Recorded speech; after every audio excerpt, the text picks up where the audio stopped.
Good evening. Welcome to our class about female finances. My name is Nancy Patton. I'm with Canvas Credit Union, and we are so grateful to the CSU Alumni Association for the partnership we have.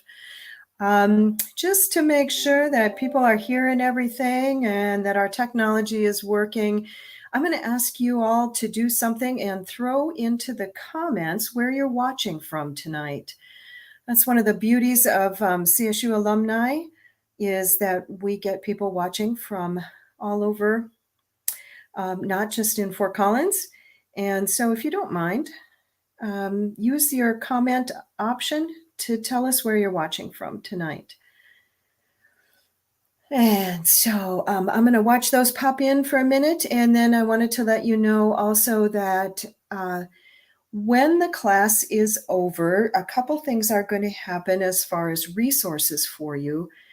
One is that you will get the slides, you'll get an evaluation, and a little thank you note from the Alumni Association, and you'll also get the resources that we have that we'll be talking about tonight. So I'm grateful to our people who are saying they're in Castle Rock and Arvada. Go ahead and keep throwing those comments into chat about where you're watching from tonight. The other thing I want to ask you as we get started is to be thinking about how old your parents or grandparents were when they died. So one of the things that we'll be talking about is that guessing game of what our life expectancy is. And so if you could just be thinking about that, that would be great. And again, if you don't mind throwing into chat or into the comments, where are you watching from tonight? That's always fun for us. So we are going to be talking about some big picture things related to finance. And, the basics that we're talking about tonight definitely apply to women. There's definitely some special things about that. But, honestly, the basics are applicable for everybody. And we all need to be working on things like having savings or reducing our debt. And if we start thinking about finances and stretching our mind a little bit on what that might include, it might be some insurance. It might be our earning potential. It might even be our attitudes or emotions about money. So a variety of things that we can think about as we start looking at the concept of women and money. And we're going to take a second and share what topics we'll cover tonight, if I can get technology to work. So we are going to talk about the challenges that are out there for women and money. We are going to talk about our strengths. We'll talk about just some real basic things and setting goals. And you'll have the opportunity to set a personal action plan. We'll close out with some resources that you can explore the topic further on your own. So I actually want to do another set of questions. And so I'm hoping that you all can access those comments. I have 4 questions for you. So let's take them one at a time. Who earns more college degrees? As of right now, who earns more college degrees, men or women? And just throw that into chat. You can say men, women, whatever you think. You can tell me they're the same, but throw that into the comments section.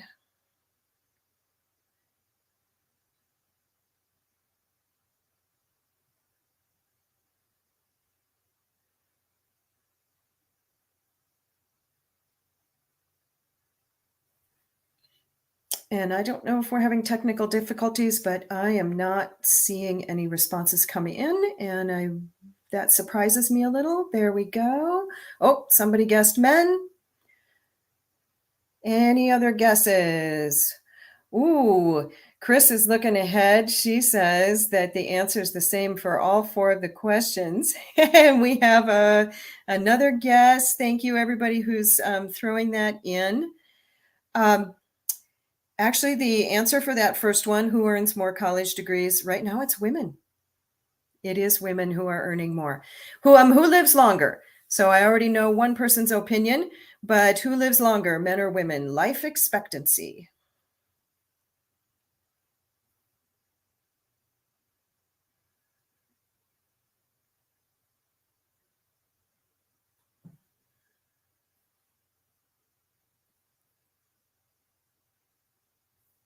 All right. Oh, we've got some people who are taking things into their own hands. Yes. Okay. So thank you. And you are correct. I think everybody answered that one correctly. Women do, in fact, live longer. It's been that way for a long time. We'll talk about the numbers in a bit. Who makes more spending decisions, men or women? I already have a couple people who voted for women, but who makes more of the spending decisions? Just kind of thinking about your daily finances.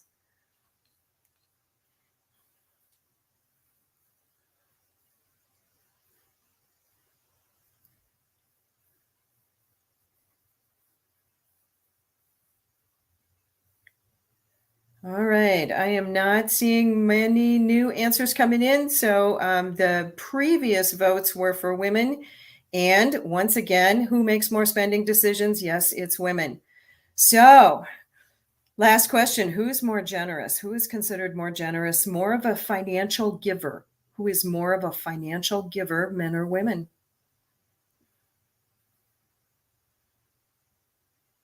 And for those of you who guessed that the answer was the same on all the questions, yes, you are correct. Statistically, if we look at things, in fact, women are more generous in their giving, and they do more of that daily finance. They live longer. And at this point in time, they are actually earning more college degrees. So if we think about how that all fits with all the different kinds of financial things that we're talking about, um, women having financial challenges isn't a new thing at all. But for a long time, women didn't really deal with the finances. And then the world of work changed. Actually, the world of everything changed. And so there's more and more awareness and discussion about how everyone, but especially women, need to be looking at their financial picture. And women traditionally have faced two different challenges related to earning money. One of the challenges is that we don't earn as much on the job. And the other challenge is we don't spend as much time on the job. So I am going to talk through a bunch of statistics and see what you think about some of these thoughts. And we're going to put kind of some general numbers out there, and then we're going to dig a little deeper. The national average is that women earn 82 cents for every dollar that men earn on the job. If we think about how long that gap has been going on and how the gap is closing, it's taken 20 years to go from an 80 cent to an 82 cent differential. So it's taken 20 years to move the needle just 2 cents. If we add another layer of analysis, we can talk about the fact that women of color have a much steeper gap. So Black women's earning ratio, 63 cents compared to a dollar. And for Latino women, it is 54 cents to the dollar. Let's add another layer of analysis to this. If you compare like paying jobs, so if we have a man and a woman in a similar job, then the gap is 98 cents to the dollar, much closer. So another layer of analysis on this is that younger women have a smaller gap. And that could be related to the fact that the women are getting more college degrees. So is there a gap? Yes, absolutely. Is it simply because the workforce system punishes women? I think it's more complicated than that. I think that we have to look at some other factors. So the highest paying industries are dominated by men, and the lower paying careers are dominated by women. So obviously the choice of career impacts our pay. And the bigger question gets a little messy when we ask, well, why are women in these lower paying jobs? Was it their career choice, or was this somehow that they were forced into that? So it's a little messy. Yes, the yes, there's a gap, but it isn't quite as simple as men earn more and women have this huge glass ceiling. It's a little more complicated than that. And then the other thing that starts impacting this whole scenario around our earning is that we have less time on the job. Traditionally, we are the caregivers both for parents and for small children. And that leads to the fact that often it is the women who hold part time jobs. So if you look at how many part time jobs are out there, the majority are held by women. And, again, we have to consider that these are statistics and that, yes, if you're working part-time, then you're maybe missing out on some promotions or opportunities. But we also have to remember that all of this is based on other factors than simply pay. Whenever it's possible, we choose a career or a job that interests us, and the pay may not be the only attraction. We're making decisions about our family and about caregiving that are based on our skills, our time, our money, our personalities, and the needs of our family. These are very personal decisions behind the statistics that you see. And absolutely, we have to consider the financial impacts that of choosing a career, of being the caregiver. We have to look at the finances. But these decisions are also based on our values, not simply the money we're going to make. So I want to encourage you again to use comments, to share your thoughts about this. If you have anything you want to share as we go through these. But I hope that was a little eye-opening on exploring deeper than just the statement, women earn less than men. There's a lot of reasoning, there's a lot of comparisons, there's a lot of statistics to consider. And so happy to hear your comments if you have them on that. And we're going to hop into the next happy topic, which is some more challenges.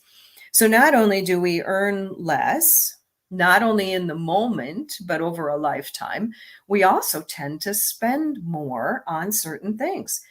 And I want to be an equal opportunity discussion here. If you can think of something that men spend more on than women, please go ahead and put that into the comments.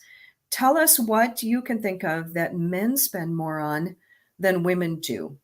But in general, if we look at some personal care things, whether it's haircuts or makeup, my example is always that, my husband uses a $1 chapstick and I have a $15 lip stain that I sometimes get a little cheaper if I buy the color that I'm not as fond of, but I'm trying to save money. So just some things that we spend more on.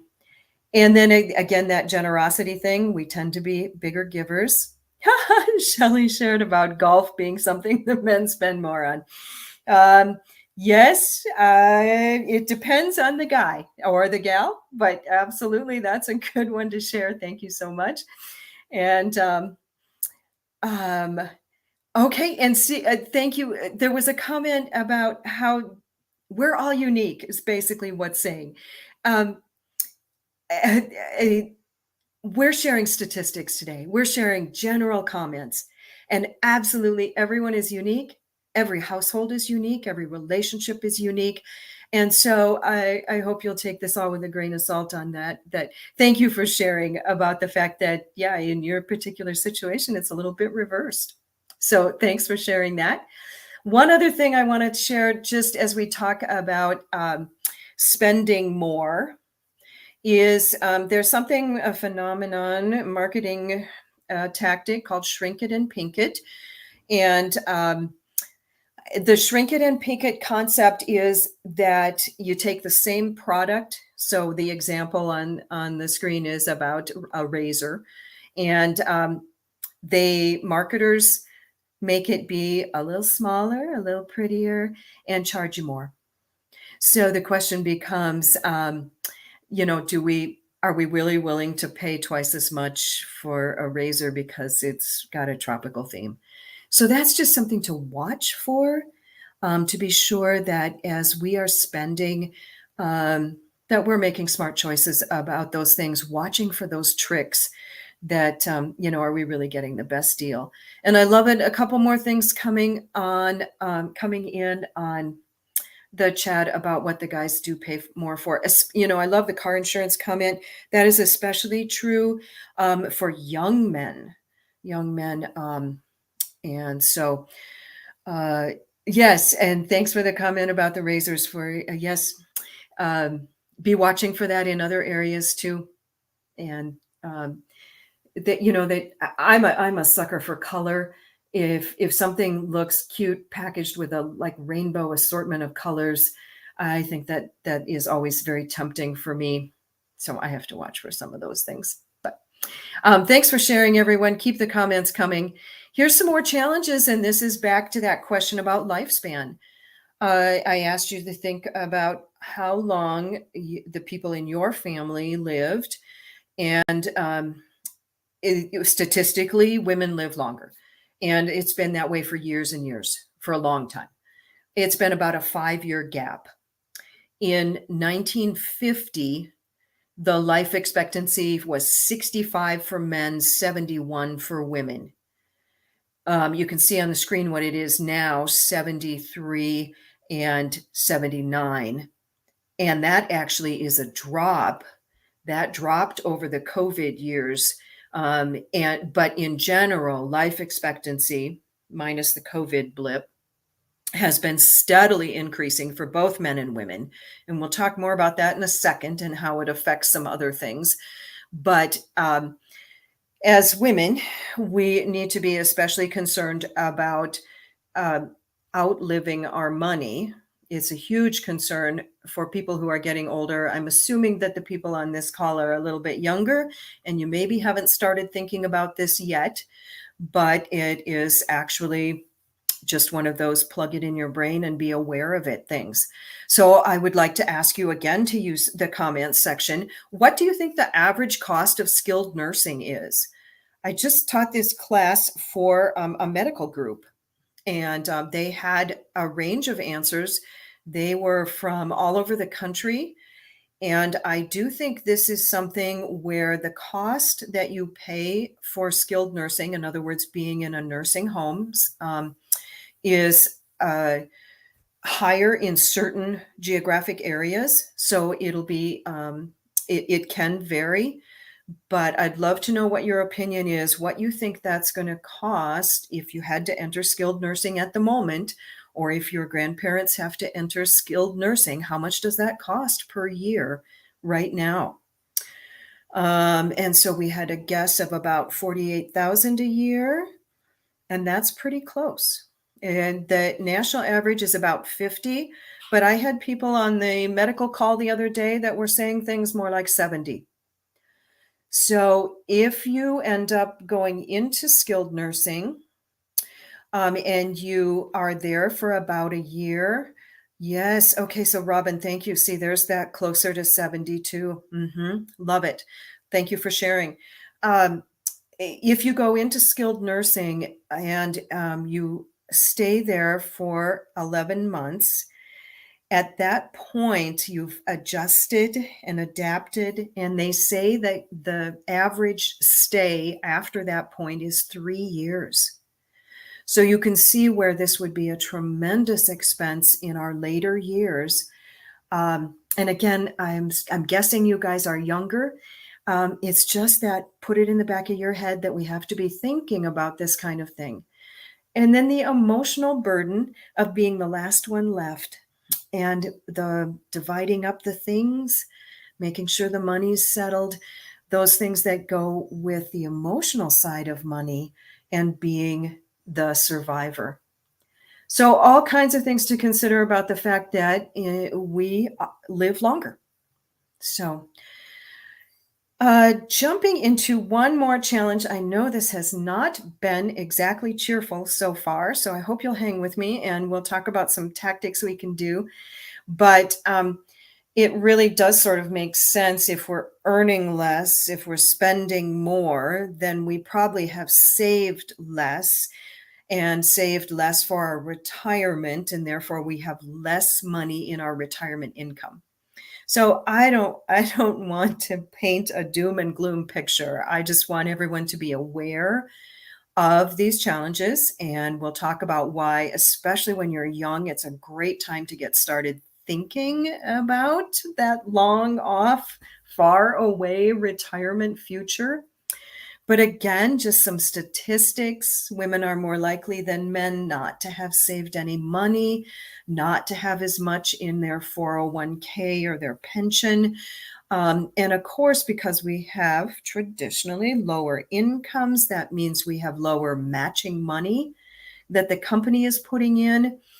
So again, there's a good news here that it seems to be as younger women are evening out on that earnings gap, that this is evening out. More and more women are having more and more retirement savings. More and more women are participating in their company programs. And so that is good news.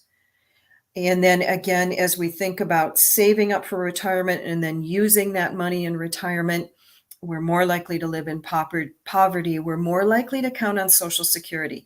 So I have another question for you. And again, because I'm not sure of your age, this one's a little tricky, but I'm wondering if you are thinking just yes or no in the comments. Are you thinking that you will use Social Security? Will you have Social Security income as part of your retirement money?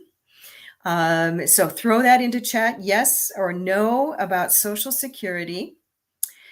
And then we are going to dive a little deeper into how Social Security works. And again, okay, so someone's counting on it. That's great. I have a no, a yes, and a no. And I do want to talk a little more. Yeah, Shelley, that's right. We're hoping it's still around. We are going to talk about that next in a minute. And I do want to comment that it is really helpful, I think, for people to know how Social Security works, even if you're a long ways away from using it. I think it's important to understand kind of how it's set up. And then don't forget, as younger women, you're going to need multiple buckets of money for your future life. And one of the ways you can do that is your individual retirement accounts, IRAs. There are multiple kinds of IRAs, even if you are self-employed, even if you are a gig worker, even if you are a small business owner, a non-working spouse. There are lots of different kinds of retirement accounts that you can set up individually. And so don't be afraid to research those, particularly because we just don't know the future. And especially for younger women, having these multiple sources is going to be really important. If you are an older woman watching tonight and you know younger women, would you please share some of this with them, encourage them to start early? The example on the slide down in the bottom right is about setting aside $2,000 a year. And if you set aside $2,000 a year and it earns 6% over the long span there, and if you start at the age of 20 and go until 65, you will have set aside $425,000. If you do the same amount of money at the same return, but you wait 10 years and don't start until you're 30, look how much smaller that number is of the earnings you'll have. Half as much. So I know that if there's math people on, I'm sorry, it's not exactly half as much, but it is considerably less. So please, as you are thinking about that faraway vision of retirement and needing money in the future, the earlier you can start, the better off you'll be. And I did hop through these questions. I hopped through the Social Security question already, but I would love to know also, just in daily finance, give me an A, B, or C in the comments. Are you pretty comfortable with what you do on a daily basis? Are you kind of in the middle there, or are you feeling like, oh, this one's a little rough for me? Love to know ABC if you're thinking how you're thinking about handling your daily financial money. And we'll take a second and let those come in. So yeah, a mixed bag, and um, it's our daily finance impacts our long-term future finance, just in the fact that um, the more we can handle in the moment in a good way helps make sure that the future gets handled in a good way. So what can I say? Um, I'm always curious how people feel about that. And it's really interesting to me. A lot of women are very uncomfortable with how they handle the thought of investing. They actually think they do pretty good with the daily stuff, understanding loans, credit scores, saving money. All of that is, there's good shoppers. All of that's pretty good, and they don't feel so great about investing. And the interesting thing is, statistically, women do just fine when they are investing. They actually are very good investors. So if you have been concerned about plugging into the investment world, I would encourage you that statistically, we actually do pretty well. So you might give it a go. I do encourage you to find an advisor that you trust, maybe to help you or get you started. But uh, so many women seem to be fearful about investing, and statistically, you don't need to be. Go with your gut. You tend to be good about risk, and you tend to be, we'll talk about this in a second, some other things that you tend to be good at. So that was my moment of encouragement. Oh, here's the bad news about Social Security. So, as younger people, you may not follow the latest Social Security updates, but trust me, Social Security makes the news all the time. It is a hot political button. It has payment adjustments, funding woes, an uncertain future, which you have already referenced. There's political debate about it, and it does get press coverage because it's going to impact so many people. And it has issues.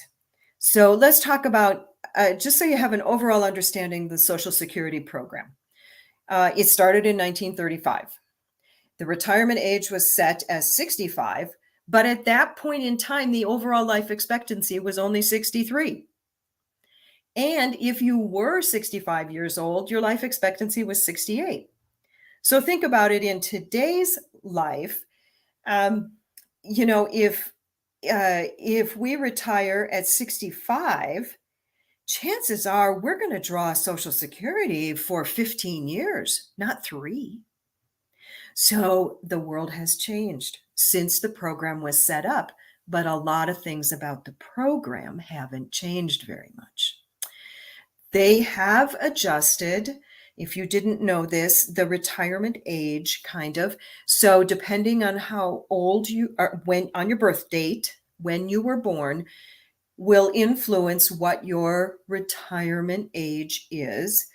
And so it is no longer just, hey, 62, 65, whatever. There's a higher number associated with that retirement benefit. Another big point of concern for the program itself is that in 1950, there were 16 workers for every retiree. That has changed so much. The estimate now is that just 10 years away, 12, there's going to be only 2 workers for 1 retiree. So lots more people drawing than paying in. So you can see some of the concerns. I think this story about Ida Mae Fuller is hysterical. Ida Mae Fuller was the first person to draw a payment, a Social Security payment. And you can see the little paragraph there. She received $22.54 every month. She received, over her lifetime, she lived to be 100, $22,000, but her payment into the system was less than $25. So, some challenges that have been around for a long time related to the program and related to this whole thing of life expectancy, longevity, the world of work, how this has all changed. So this continues to be a hot topic. How are they going to manage this program so that you all have something and that we who are in retirement age have something that we've been planning on? So, and then one other comment about how they figure out what your benefit will be is that it's based on your highest 35 years of earnings. So again, this hits women sometimes if they've taken years off to be the child rearing person, then sometimes they're having to work a little longer to get those 35 years of high earnings. So again, it's not that these things are right, wrong, good, bad, just this is the way it is at the moment. And the politicians are super concerned about this. And so I don't think it's going to disappear, but there is going to be, there's going to have to be adjustments to the program. And there was a comment about other circumstances to pulling Social Security. So Social Security disability income is different from your Social Security retirement benefit. They sound similar and they're a related kind of program, but disability is not your actual retirement money. There are other circumstances. This is a complicated topic. There are other circumstances if you're widowed, other circumstances, divorced, lots of crazy things where figuring out what your best Social Security tactic is, it depends. So thank you so much for putting the comment in. Yes, there are certainly other benefit programs out there tied to the concept, but it all is very convoluted and requires working with someone to figure out what the best answer is for your particular situation. So that is one of my final things on this is be sure that if your parents, your grandparents are considering Social Security decisions, please find someone trustworthy to talk to about it. The website is actually very good. Social Security Associate, oh no, SSA. SSA.gov is actually a very good website with lots of accurate, up-to-date information, calculators, lots of good information. If you are helping parents or grandparents make decisions about Social Security, I strongly recommend you go to the site, and I strongly recommend you work with an advisor. So that's my comments on that. If you have other questions, throw them into the comments section and we'll circle back to them. But I do want to get to some good news. We do have some strengths about our finances. One of them that I love is that we're willing to admit we don't know everything and that we're willing to consult an expert. And then not only do we consult them, we actually listen to them. So that's all fabulous that we might be willing to seek out a professional and learn some things from them. So women tend to listen better all around, every kind of relationship, but including about financial advice. And then I sort of mentioned this before, but we tend to be more risk adverse and more risk aware, which can save us from some financial pitfalls. If we tend to think a little more carefully about, is that really going to work out in that amazing way? Women investors earn more than men. And we tend to be more future oriented. And so again, this is to our advantage when we're talking about this long-term thought. And especially if you're young now, this long-term thought seems so far away. But remember that difference between starting at 20 and starting at 30 and the impact of that on your financial future. And then back to that comment about the daily finances, we'll save money, we'll use sales and coupons and promotions, and we'll do that comparison shopping. So Again, encourage you to, if you've hesitated on investing, that you find a trustworthy advisor or do some research and see what you think. I do want to talk about setting goals, and we're going to do it on a couple of different ways. But I would love to know, again, in chat here in the comments, if you can just tell me if you have a financial goal. And then we'll share some common ones, and we'll talk about some things that you might want to consider as a financial goal. But if anybody's willing to share in the comments, what do you have in your life right now that's a financial goal?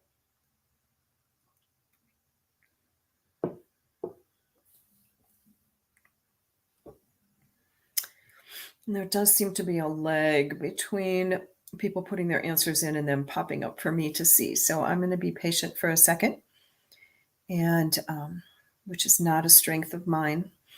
But I'll try to be patient for a second. Let's see if you have any financial goals. Yes, buying a house. And it's a fabulous goal. I would encourage people to not give up. I know the market right now is tough, but the home ownership has financial advantages for most people. And we expect things to cycle around and get better. So hang in there. Don't give up on your hope of buying a house. College education. Yeah. And again, this is such a personal decision. How much do you contribute to kids' college education? Do you pay it all? Do you pay some? Do they work their way through? Every family is so unique, but there are an awful lot of parents who at least want to help make that happen. And someone is looking at an investment property. Yeah. And again, might want to hold off just a little bit on that investment property, see how things shift out. But all of those are all wonderful financial goals. I'm going to stretch your mind. Oh, yeah. Thank you for sharing that one, paying off student loans. And when will we ever know what the true situation with student loans is? This has dragged on for so long. You all have had a 3-year reprieve on paying, but the uncertainty and the start and stop of it, I'm sure, has been distressing. So I love these answers that are coming in. I'm going to share a variety of financial goals. And so I'm kind of starting up by the airplane and circling my way around. Some people have a financial goal. They have a travel. They want to take a sabbatical from work. They want to travel for a year, for 5 years. I don't know. It's a personal passion, and that's what their financial goal is. Some people have career advancement. They've started, but they don't have quite the certificates they want. They're looking to move ahead. Some people are thinking about being entrepreneurs. I'm starting my own small business. Home ownership is on there. That retirement savings, you all must be younger, because normally when I teach this class, I get lots of people who say retirement money, thinking about retirement money. So that is absolutely part of people's financial goals. The next one there is having an estate plan. And again, you may not be thinking about this so much, but it is critically important, especially if you have children or as you are getting older. You were talking about paying off student loans. Some people have a goal of being totally debt-free. And we'll touch on this one again in a minute. Especially as we get older, being debt-free becomes a really important goal. Here's one you probably didn't think of, but doing an insurance review. Is there a chance that you are paying too much for your insurance? You're underinsured, don't have enough. Something has changed in your life and you haven't gotten that included in the insurance. So some kind of insurance review. The nice man sitting there going through his bills is for all you people who don't have a budget or don't track your spending, that can be a very common financial goal for people. There's a college education goal. Or some kind of certificate goal, some next piece of education that you want to do. Some people want to raise their credit score. They know, and especially in these times that we are in right now, the economic situation we are in right now, credit scores are critically important. And so for some people, that's a goal to raise their score. I have the pile of money just for people who want to increase their savings. Maybe they have a small emergency fund, but they'd really like to have a healthier emergency fund. I'm going to dip down to the toys. Somebody said earlier that men tend to have more toys. Yeah, so some people, it's there is a financial goal of a particular toy that would really be meaningful to them. And then the final thing I have on there is that personal property inventory. And a lot of people don't think about this, but if you have been through a disaster, if you've had to file an insurance claim, it can be very challenging if you don't know what you had. So a personal property inventory means that you're just making usually a video of all your stuff. Don't forget the storage shed. Don't forget the garage. Don't forget the closets. If you can zoom in on serial numbers, but making a video of the things you have so that when it does come around to needing to do something with your insurance, you've got that inventory all taken care of. It can be a tremendous help in preparing for smart finances. Okay, so that was a whole bunch of different goals.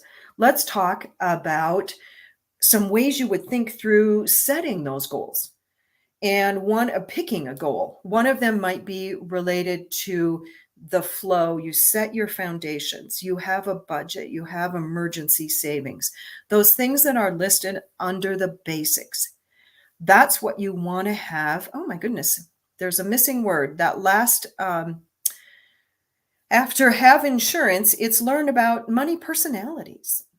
No, that's in the second set. Learn about money. I need to review my slides. I'm so sorry. I don't know what that one was about. At some point, updated the slides and didn't do it right. But those are basic things you want to tackle before you think about moving to the next level of a goal, a financial goal. So some of the examples we use are, you really don't want to max out your retirement thoughts, your retirement donations, if you don't have emergency savings. You got to have the basics in place before you move to the next level. And if you have children, it might be really smart that you have that strong life insurance policy in place before you think about that investment property or a second home, vacation home. So just kind of a process of setting the foundations, moving to more complicated thoughts and dreams and goals, and then those more advanced goals related to a more sophisticated financial life. Let's look at those goals in a different perspective. What happens if we talk about them from an age basis? So starting when you're very young and having those emergency funds set aside, if you can pay down your debt, that student loan debt, and then beginning those retirement funds. In your 30s and 40s, this is probably the time where you're taking on debt. And so you want to be sure it's the best rates that you're getting. Have a great credit score so that your interest rates on your loans are really low. Putting more into retirement, making sure insurance is matching up with your life. And then as we get older, then we're looking at doing away with debt if we possibly can, making sure that we have our will in place. Might be time to research long-term care insurance, looking at those Social Security numbers. So again, your financial goal depends a little bit on your financial situation and your age, and you pick a goal based on what makes sense for your life at the moment. I want to touch on how we go about setting these financial goals. I hope you've heard about a SMART goal. They get tossed around for a wide variety of reasons, but SMART goals are much more effective than just saying some generic thing like, yeah, I should save some money. So the example we give is that instead of just, yeah, I should save, A really smart goal would be specific and measurable. It's attainable. Relevant, I think, is one of the most important things. You're saying why you want this goal. And then it's time oriented. So instead of, yeah, I should save some money, I will save $1,200 in 1 year because I know it's really important to have emergency savings. And I'm going to do that by saving $46 out of every paycheck I'm paid biweekly. So you've made it be very specific. There's a couple other examples on the screen of a financial goal and turning it into a SMART goal. So again, those of you who are thinking about that college education, getting money for a down payment on a house, the investment property, the paying off student loans, if you can turn those into a SMART goal and have some specific steps and timelines, you'll be more effective in making the goal come to life. We aren't going to take time in class tonight to do that. But again, one of the resources you'll receive as a follow-up to the class is going to be just a simple worksheet where you can take the goal that you've thought about and turn it into a SMART goal. I said that we would make sure to share some resources. So I want to talk through some things that can help you, depending on what your goal is, depending on what your situation is, what you're curious about. Everybody's in a different place. So these things may apply or may apply in 2 years, may apply to somebody you know. But the handouts we're going to send certainly can be a resource for you. Don't forget libraries. Libraries have a tremendous resource of up-to-date information, access to databases and resources, especially if you are at all interested in starting your own business. I strongly recommend that you use a library to help you do some research. Our website is on there from Canvas. The Social Security site, if you're curious about your money personalities, you might look at that life values quiz.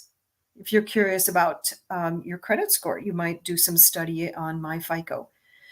I will throw into the thought process here. We have done recorded videos through CSU Alumni Association for several years now.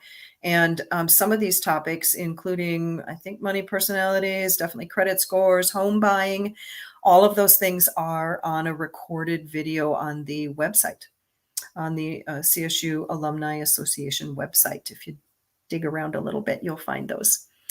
And then sometimes people, when they start thinking about their goals, become a little concerned about their debt situation. I want to point out the resource that is greenpath.com. Greenpath is a trusted resource regarding debt management or debt reduction. They also specialize in understanding student loan repayment options. They are a trusted nonprofit in an area of finance that has a lot of scams and a lot of shady characters. So if you are considering any kind of debt management, if you're curious about student loan options, that kind of thing, you may look at the GreenPath resource. And then for people in your life that can be helpful, investment advisors have that long-term view, helping you think out into the future. Obviously, your insurance agent, maybe a career counselor. When you're ready for wills, then you talk to an estate attorney. So those are some resources that I wanted to share. I'm going to do one more slide, which is if you had questions about Canvas.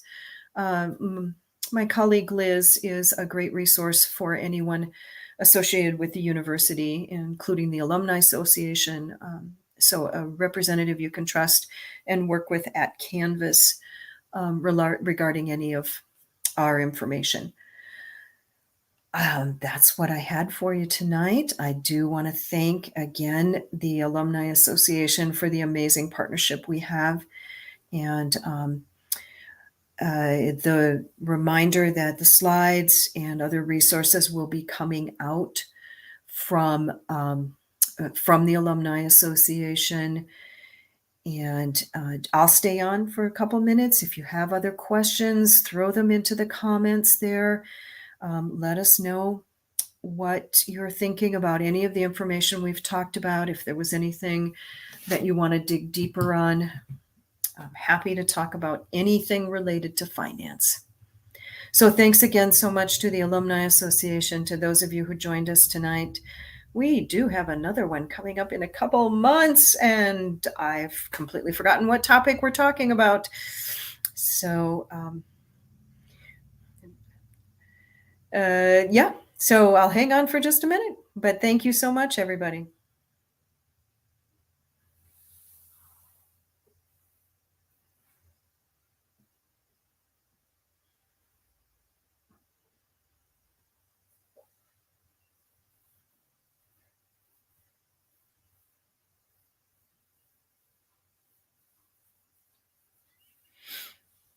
And y'all are welcome. This is, if you're young, start planting those seeds of the future. It'll be here before you know it.